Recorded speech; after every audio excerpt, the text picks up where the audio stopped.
अज्ञानतिमिरान्धस्य ज्ञानाञ्जनशलाकया चक्षुरुन्मीलितं येन तस्मै श्रीगुरुवे नमः। नमो विष्णुपादाय कृष्णपृष्ठाय भूतले श्रीमते भक्तिवेदान्त स्वामिन् इति नामिने। नमस्ते सरस्वते देवे गौरवाणी प्रचारिणे निर्विशेष शून्यवादी पाश्चात्य देशतारिणे। जय श्री कृष्ण चैतन्य प्रभु नित्यानंद श्री अद्वैत गदाधर श्रीवासादि गौर भक्तवृंद। हरे कृष्णा कृष्ण कृष्ण हरे हरे हरे राम राम राम हरे हरे। हरे कृष्णा। आप सभी को दंडवत प्रणाम। श्रील प्रभुपाद लीलामृत अर्थात श्रील प्रभुपाद की जो संपूर्ण जीवनी श्री सतरूपदास गोस्वामी जी द्वारा लिखी गई है, जिसकी चर्चा यहाँ हम इन सत्रों में कर रहे हैं, उसमें आप सभी का स्वागत है। हम सभी प्रकरण 3 में हैं इस समय और संभवतः ये प्रकरण 3 का अंतिम सत्र है। तो प्रकरण 3 अर्थात अध्याय 3 एक लंबा अध्याय था और इसके लिए हमने इसमें 3 से 4 सत्रों का समय लिया। श्रील प्रभुपाद का बचपन, श्रील प्रभुपाद का विवाह, श्रील प्रभुपाद की शिक्षा, श्रील प्रभुपाद का राजनीतिक झुकाव, श्रील प्रभुपाद का अपने प्रथम गुरु से प्रथम मिलन, श्रील प्रभुपाद का गौड़ीय मठ के प्रति आकर्षण, झुकाव और उसमें सहयोग होना, श्रील प्रभुपाद का इलाहाबाद आना, श्रील प्रभुपाद का अपने परिवार के लिए व्यापार संबंधित यात्राओं पर जाना, एक नई पूरी यूनिट, एक इकाई की स्थापना करना एक भिन्न क्षेत्र में आकर। तो कलकत्ता से लेकर श्रील प्रभुपाद इलाहाबाद में आ चुके हैं।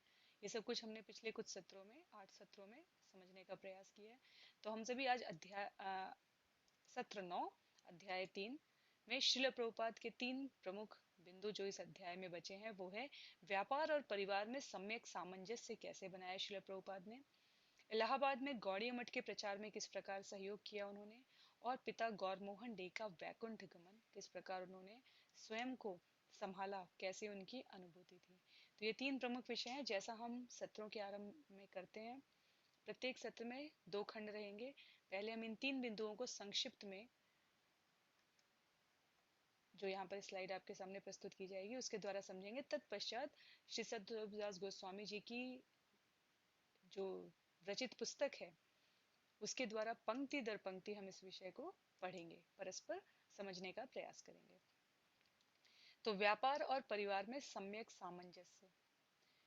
जब वो व्यापार संबंधी एक बार यात्रा कर रहे हैं 1925 में, तब 1 से 2 दिन का ही उनके पास अवसर था, जब वो वृंदावन से 60 किलोमीटर दूर आगरा में थे और उनके अंदर इच्छा जागृत हुई कि क्यों ना, वृंदावन तो यहाँ से सिर्फ 60 किलोमीटर दूर है, क्यों ना पहली वृंदावन यात्रा है वो उनकी, वो दर्शन करें। बहुत सारे मंदिरों की यात्रा करना बाकी रह जाता है और उनको एक प्रसन्नता होती है, खुशी की लहर होती है कि कम से कम वो वृंदावन का दर्शन कर सके। इसी क्रम में बताया गया है कि 5 वर्षों तक इलाहाबाद से वो यात्रा करते हुए और वापस आने के बाद दवाखाना में घंटों बिताने के बावजूद अपनी पत्नी और बच्चों के साथ समय बिता ही लेते थे। जैसे अपने पुत्र के साथ उन्होंने उसको कई शिक्षाप्रद सीखें दी। अपनी बेटी सुलक्षण को उन्होंने गुरुअष्टकम का जो बंगाली अनुवाद है वो बोलना सिखाया था। इसी क्रम में 1928 में गौड़ी मठ के भक्ति प्रदीप तीर्थ महाराज भक्ति सिद्धांत सरस्वती जी द्वारा भेजे गए मिशन के लिए गौड़ी मठ का प्रचार, गौड़ी मठ की स्थापना करके सेंटर स्थापित करके श्रील प्रभुपाद के सहयोग से भक्ति प्रदीप तीर्थ महाराज वहाँ पर चैतन्य महाप्रभु और अन्य जो परंपरा में आचार्य रहे हैं उनके शिक्षाओं का प्रचार प्रसार करते हैं। श्रील प्रभुपाद अपने परिवार में भजन और भोजन के लिए उनको नियमित आमंत्रित करते रहते हैं। डॉक्टर बोस से भी यथासंभव सहयोग करवाते हैं, धन का सहयोग करते हैं, अन्य भक्तों को भी आमंत्रित करते हैं और इस प्रकार गौड़ी मठ के वहाँ पर इलाहाबाद में सेंटर स्थापित होने में वो सहयोग करते हैं। इन सब के बीच में गौर मोहन डे जो कि 75 वर्ष की आयु के हो चुके हैं, उनका शरीर अत्यंत क्षीण हो चुका है और वे अब बहुत ज़्यादा दुर्बल प्रतीत होते हैं, उनका हिलना डुलना भी कम हो चुका है। और बहुत ही मार्मिक चित्रण किया है स्वरूपदास गोस्वामी जी ने पुस्तक में। वो बताते हैं कि डॉक्टर भी हैरान रह जाते हैं कि ये जीवित कैसे हैं, क्योंकि उनकी नाड़ी लगभग चलना बंद कर चुकी होती है, पर वो वास्तव में इतना प्रेम, इतना स्नेह है उनको अभय चरण अर्थात श्रील प्रभुपाद से कि वे उनके मुंबई से लौटने की प्रतीक्षा कर रहे होते हैं। और रात को 11 बजे अपनी बेटी राजेश्वरी जो वहां रह गई थी उससे कहते हैं, जाओ दरवाजे पर, गौरमोहन डे कहते हैं कि जाओ, अभय आ गया है। पर वो कहते नहीं पिताजी, वो तो व्यापार के सिलसिले में मुंबई है। पर वास्तव में जब राजेश्वरी ने नीचे जाकर दरवाजा खोला तो अभयचरण वहां उपस्थित थे। जब अभयचरण को डॉक्टरों से पता चला कि उनकी नाड़ी बिल्कुल काम नहीं कर रही है और फिर भी वो कैसे जीवित हैं, ये उनके खुद के मेडिसिन साइंस में एक आश्चर्य का विषय है। तो अभयचरण आध्यात्म की दृष्टि को सही प्रकार से समझते हुए अपने पिता से पूछते हैं कि क्या कोई इच्छा है आपके अंदर जो बाकी है, आप मुझे बता सकते हैं। तो पहली बार पूछने पर वो कहते हैं कि जो हमारी गाय और बच्चिया है वो गौड़ी मठ की जो सेंटर वहां स्थापित हुआ था उसको दान कर दो। और फिर दोबारा बोलते हैं, दोबारा फिर अभय जाते हैं, तब वो बताते हैं उनको कि आज गौड़ी मठ के समस्त जो अभ्यासरत सन्यासी और भक्त हैं उनको घर पे बुलाओ, आज घर पर भोजन और भजन उनका होगा। और उसी रात को गौर मोहन डे ने इस धराधाम से शिल प्रभुपाद के संरक्षक की भूमिका के रूप में से स्वयं को स्वतंत्र कर लिया। तो वहां पर सत दास गोस्वामी जी ने बहुत सुंदर वर्णन किया है कि किस प्रकार शिल प्रभुपाद निराश्रय महसूस करने लग जाते हैं, क्योंकि ये वही पिता हैं जिन्होंने उनके बारे में सदैव उत्कृष्ट संस्कार, जो कुछ भी वैष्णव से संबंधित उत्कृष्ट और पालन करने योग्य हो सकता था, वो सब उनके अंदर उनके पिता के अतीव सतर्क प्रयासों द्वारा डाला गया था। तो जो मार्मिक वर्णन है उसे भी हम पुस्तक से पढ़ने का प्रयास करेंगे।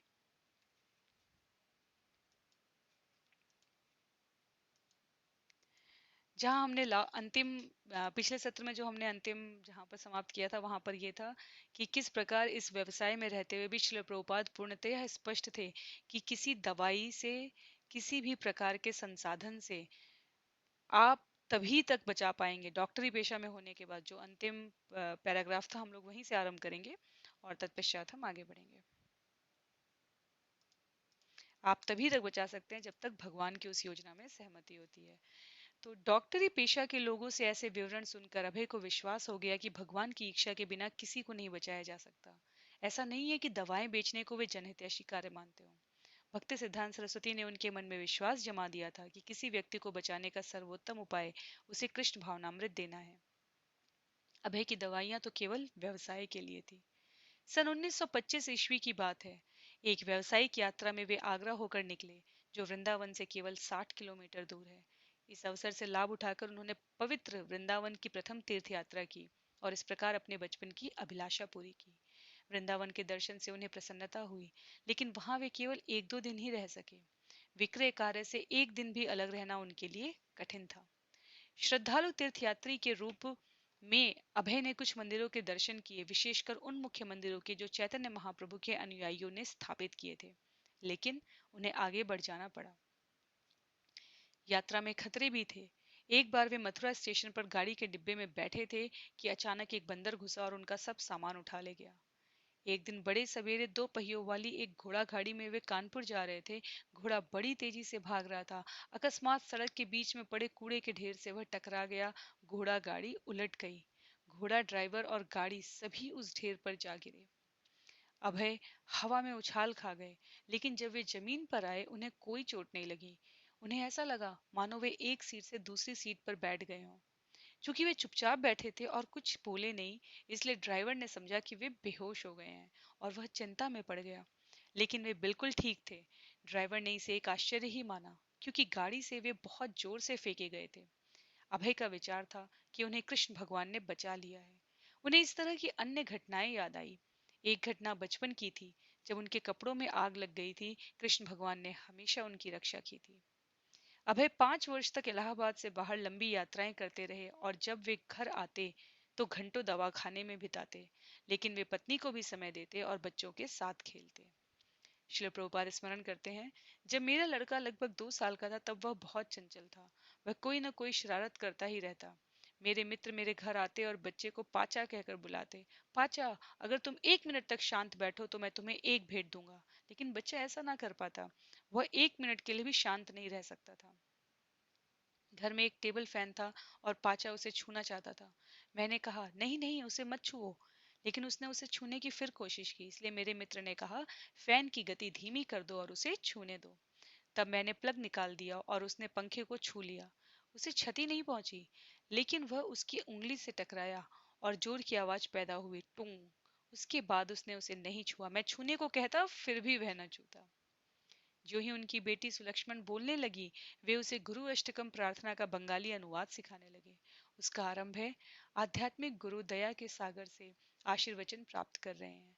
जैसे बादल जंगल में लगी आग को बुझाने के लिए जलवृष्टि करता है, वैसे ही आध्यात्मिक गुरु भौतिक जीवन, पुनर्जन्म और मृत्यु की धधकती आग को बुझाते हैं।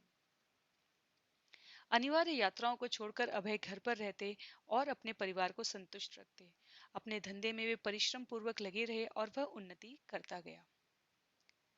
जनवरी सन 1928 ईस्वी के कुंभ मेले का अवसर था। गौड़ी मठ के भक्ति प्रदीप तीर्थ महाराज कुछ लोगों के साथ इलाहाबाद आए थे।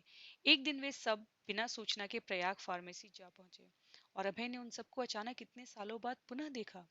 ओह, ये वही लोग हैं जिन्हें मैं पहले देख चुका हूँ, उनके मुंह से निकला। गौड़ी मठ के लोग, हाँ, अंदर आइए। भक्ति प्रदीप तीर्थ स्वामी वही सन्यासी थे जो कलकत्ता में नरेंद्र नाथ मलिक के घर पर गए थे। उनका वह आगमन अभय के भक्ति सिद्धांत सरस्वती के पास जाने का कारण बना था। विनम्रता पूर्वक दोनों हाथ जोड़कर वे अभय के सामने खड़े हो गए। वे गेरुए रंग के साधारण खादी वस्त्र पहने थे, सिर मुंडा था, उसके पिछले भाग में शिखा रूप में रोम गुल्लक था, माथे पर वैष्णव तिलक लगा था। तीर्थ महाराज अभय से बोले, हम यहाँ के लिए नए हैं। हम इलाहाबाद में एक मंदिर स्थापित करने जा रहे हैं। हमने आपका नाम सुना है, इसलिए हम आपके पास आए हैं। कृपा करके हमारी सहायता कीजिए। अभय हर्षित हुए। हाँ, मैं आपकी सहायता करूंगा। जितना धन वे दे सकते थे उन्होंने दिया और उसके बाद उन्होंने तीर्थ महाराज का परिचय डॉक्टर घोष से कराया। डॉक्टर घोष ने भी धन दिया। अभय ने गौड़ी मठ के भक्तों को भजन और भाषण के लिए अपने घर पर आमंत्रित किया। उनकी पत्नी को प्रसाद तैयार करना था। आमंत्रण स्वीकार हो गया, लेकिन जब वे लोग अभय के घर पहुंचे तो एक गलतफहमी हो गई। गौर मोहन, जो निर्बल थे, अपने ऊपर के कमरे में रह रहे थे। अभय ने पुकारा, कृपया नीचे आ जाइए, गौड़ी मठ के भक्तों की बैठक है। गौरमोहन नीचे उतर आए, लेकिन जब उन्होंने साधुओं को देखा तो उन्हें गलतफहमी हो गई कि वे ऐसे ही किसी सदुक्कड़ संप्रदाय के शून्यवादी लोग हैं। अभय ने जो कुछ कहा था वह उन्हें ठीक से सुनाई नहीं पड़ा था। गौरमोहन बैठ गए, लेकिन उन्होंने पीत कपड़े पहने साधुओं को उदासीन भाव से देखा और कुछ व्यंगोक्ति भी की। अभय, जो उत्साह से भरे थे कि उन्हें वैष्णवों के संसर्ग में आने और उनके मुख से श्री कृष्ण कथा सुनने का अवसर मिला है, अपने पिता के ऐसे व्यवहार को नहीं समझ सके। पर ज्यों ही भक्ति प्रदीप तीर्थ स्वामी ने अपना भाषण आरंभ किया, गौर मोहन की समझ में सारी बात आई। ओह, वे वैष्णव हैं। उनके मुंह से आवाज आई। वृद्ध और निर्बल तो वे थे ही, वे उनके चरणों पर तुरंत लेट गए। महोदय, मैंने आपको गलत समझा था। मैंने सोचा आप किसी अन्य संप्रदाय के सन्यासी हैं। मुझे आपके दर्शनों से प्रसन्नता है। माघ मेला के बाद प्रदीप तीर्थ स्वामी तो चले गए, लेकिन भक्ति सिद्धांत सरस्वती के 5-6 ब्रह्मचारी शिष्य इलाहाबाद में रुककर एक छोटे मठ का संचालन करने लगे। वे श्री विग्रह की पूजा करते, संध्या समय कीर्तन और भाषण का कार्यक्रम रखते और स्थानीय लोगों में सक्रियता से प्रचार करते। प्रधान शिष्य अतुलानंद ब्रह्मचारी इलाहाबाद के नागरिकों के घरों पर जाते और उनसे मठ का ग्राहक सदस्य बनने का अनुरोध करते। प्रति मास 8 आने में एक ग्राहक सदस्य को गौड़ी मठ की पत्रिका प्राप्त होती थी। घर घर ग्राहक बनाने के अभियान में अतुलानंद ने एक दिन अभय चरण डे के घर का द्वार खटखटाया। अभय ने उनका आतिथ्यपूर्ण स्वागत किया और भेंट में कुछ चावल और फल दिए। वैष्णव दर्शन के लिए अभय के कान सदा खुले थे और अतुलानंद के साथ वाद विवाद में उन्हें आनंद आता था। अतुलानंद नियमितः श्रीमान दे के यहाँ जाते और महाप्रभु चैतन्य तथा भगवत गीता के विषयों पर उनसे वार्तालाप करते। अभय श्रील भक्ति सिद्धांत सरस्वती के हाल के क्रियाकलापों के बारे में भी उनसे पूछते। तब तक श्रील भक्ति सिद्धांत कलकत्ता में गौड़ीय प्रिंटिंग वर्क्स की स्थापना कर चुके थे और अपनी टीका समेत कई खंडों में श्रीमद् भागवत का प्रकाशन आरंभ कर चुके थे। अपने ढाका केंद्र से उन्होंने श्री चैतन्य भागवत का संपादित संस्करण भी प्रकाशित किया था। मद्रास, भुवनेश्वर और पुरी में वे केंद्र स्थापित कर चुके थे।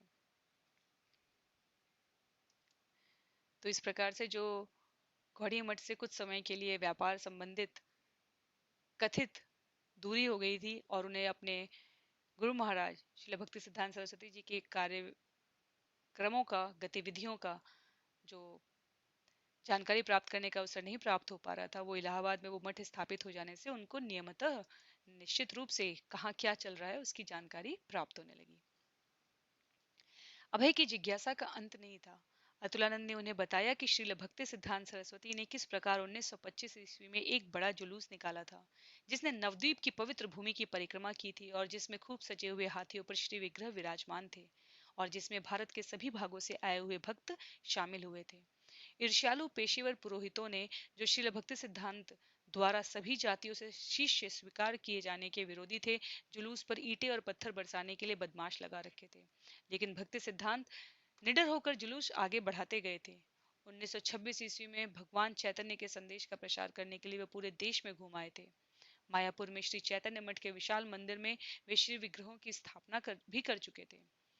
एक साल पूर्व उन्होंने सज्जन तोषणी पत्रिका का प्रकाशन 3 भाषाओं में आरंभ कर दिया किया था, जिनमें एक अंग्रेजी संस्करण भी था। इस भाषा में पत्रिका का नाम हारमोनिस था। कई बार मिलने और गौड़ीय वैष्णव मत के क्रियाकलापों और दर्शन पर घंटों के विचार विमर्श के बाद अतुलानंद श्रीमान डे को इलाहाबाद आश्रम में ले गए। उसके कुछ समय बाद ही मठ रामबाग के निकट साउथ मलाका स्ट्रीट में एक किराए के मकान में चला गया। यह मकान अभय के मकान के बिल्कुल निकट था। अब अभय के लिए प्रतिदिन शाम को वहां जाना संभव हो गया।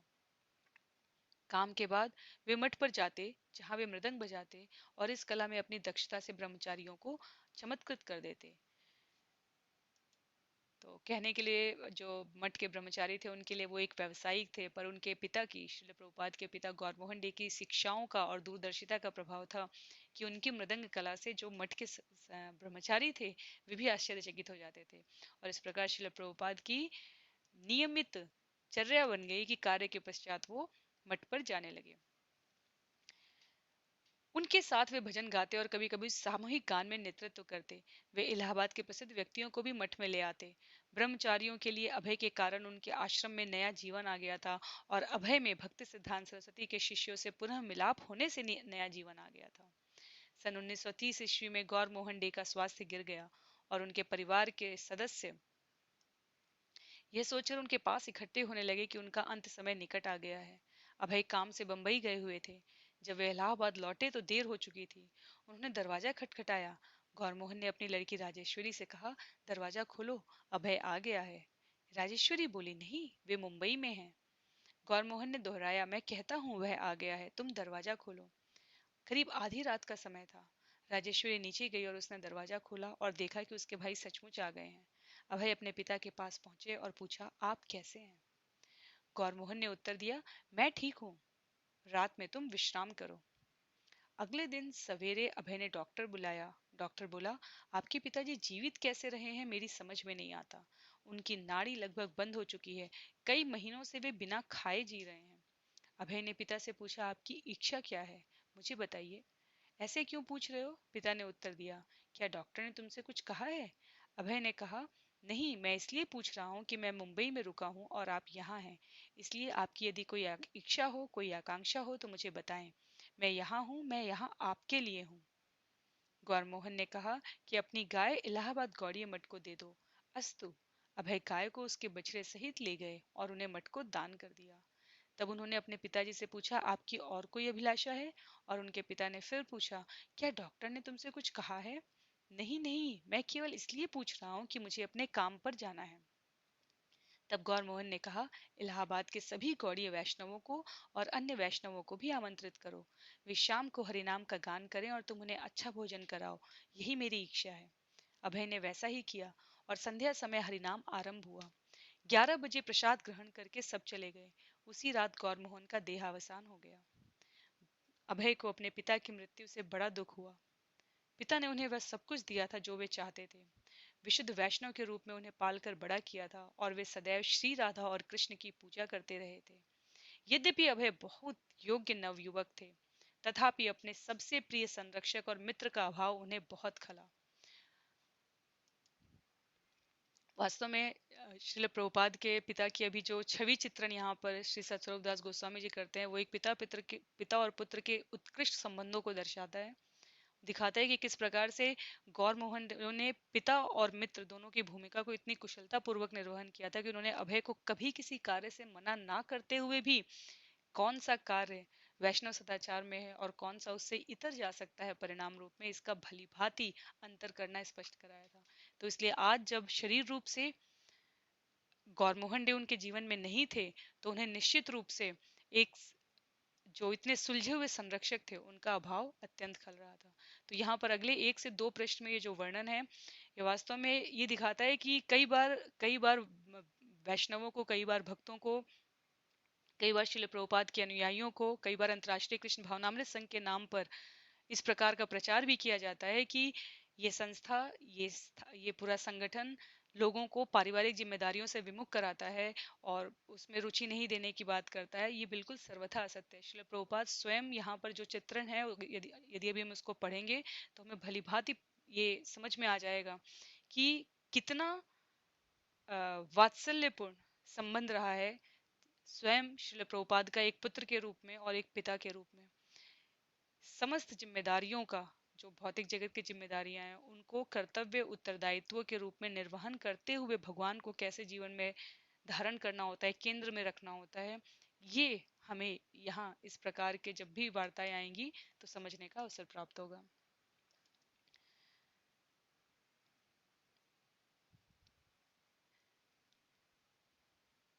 यद्यपि अभय बहुत नवयुवक थे तथापि अपने सबसे प्रिय संरक्षक और मित्र का अभाव उन्हें बहुत खला। गौरमोहन ही एक ऐसे व्यक्ति थे जो हमेशा अभय का मार्गदर्शन करते रहे और अति विशिष्ट पुरुष के रूप में उनके साथ व्यवहार करते रहे। पिता से रहित होकर अभय अपने को निराश अनुभव करने लगे। अचानक उन्हें वैसे ही आश्रय की आवश्यकता मालूम हुई जैसी बचपन में होती थी, किंतु अब वे बिना पिता के थे। अभय के वे शुभ चिंतक अब संसार से जा चुके थे, जो उन्हें हमेशा अपने ऐसे प्रिय पुत्र की तरह रखते आए थे, जिसे हर प्रकार से प्रेम सहित देखभाल की जरूरत होती थी, जो उन्हें वह हर वस्तु देते रहते जिसे वे चाहते थे, और जो मिलने वाले हर साधु संत से प्रार्थना करते थे कि उनका पुत्र श्रीमती राधा रानी का सच्चा भक्त बने। उनके सर्वोत्तम शुभचिंतक अब जा चुके थे। गौरमोहन की मृत्यु के 13 दिन बाद श्राद्ध के दिन अभय और उनके भाई ने एक साथ औपचारिक फोटो खिंचवाया। धार्मिक रीति के अनुसार दोनों भाइयों के सिर मुंडे थे। फोटो में अभय और उनके भाई अपने पिताजी के एक औपचारिक चित्र के अगल बगल बैठे हैं। पिता का चित्र एक उठे हुए फलक पर है और काले कपड़े से घिरा है। वह खूबसूरती से मढ़ा है। गौरमोहन वृद्ध किंतु अभी भी विचार और आशय से पूर्ण दिखाई देते हैं। इस चित्र में वे उतने वृद्ध नहीं हैं जितने उस पूर्व चित्र में थे, जिसमें वे बहुत दुर्बल लगते थे और आंखें लगभग प्रकाशहीन थी। तो भक्तों के अनुग्रह से ये जो परिप्रेक्ष्य में चित्र है, ये गौरमोहन डे बीच में है और अभय चरण श्रील प्रभुपाद अपने भाई कृष्ण चरण के साथ। और बहुत ही उन्नत चित्र तो नहीं है पीछे बैकग्राउंड में, पर नीचे उनके श्रील प्रभुपाद के यहाँ पर बच्चे दिखाई देते हैं।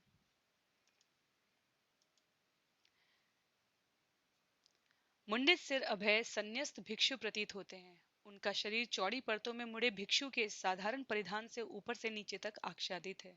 वे उस चित्र से बिल्कुल भिन्न प्रतीत होते हैं जो उसी स्थान पर उसी मोटे कालीन के ऊपर सालों पहले खींचा गया था। वह उनके स्त्री बच्चों के साथ का चित्र है। उसमें वे एकदम युवा गृहस्थ लगते थे, जिसके ऊपर परिवार की सारी जिम्मेदारियां हैं और जिसकी भंगिमा बताती है कि वे जानते हैं कि उन्हें संसार में कैसे रहना है और कैसे स्फूर्तिमय ढंग से आचरण करना है।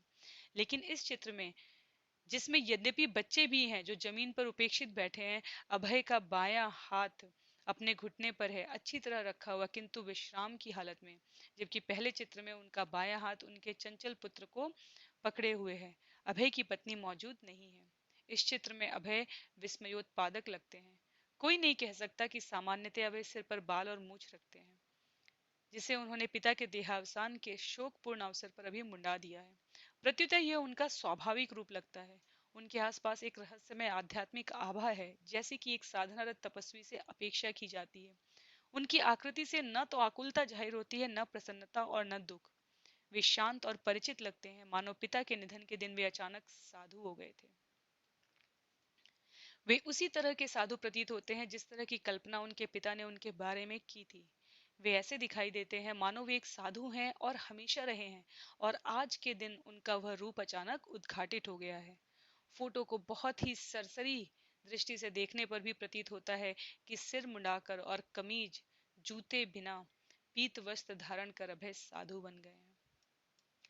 तो इसे कह सकते हैं कि श्री सतस्वरूप दास गोस्वामी जी की अभिव्यक्ति है श्रील प्रभुपाद के लिए, कि किस प्रकार इस चित्र में वो उस रहस्यमय भावी श्रील प्रभुपाद को देख पा रहे हैं जो आज ये रूप अपने पिता के अवसान पर खिंचा रहे हैं, लेकिन वो पिछले चित्र और इस चित्र की तुलना कर रहे हैं जब उनके पारिवारिक चित्र का वर्णन किया गया था, जो हमने पिछले सत्रों में लगाया था।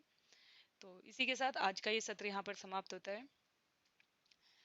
प्रकरण 4 शिल प्रभुपाद के अनुग्रह से, भक्तों की असीम कृपा से हम लोग अगले सत्र में आरंभ करेंगे। शिल प्रभुपाद की जय, शिल गुरुदेव की जय, अनंत कोटि वैष्णव वृंद की जय। हरे कृष्णा।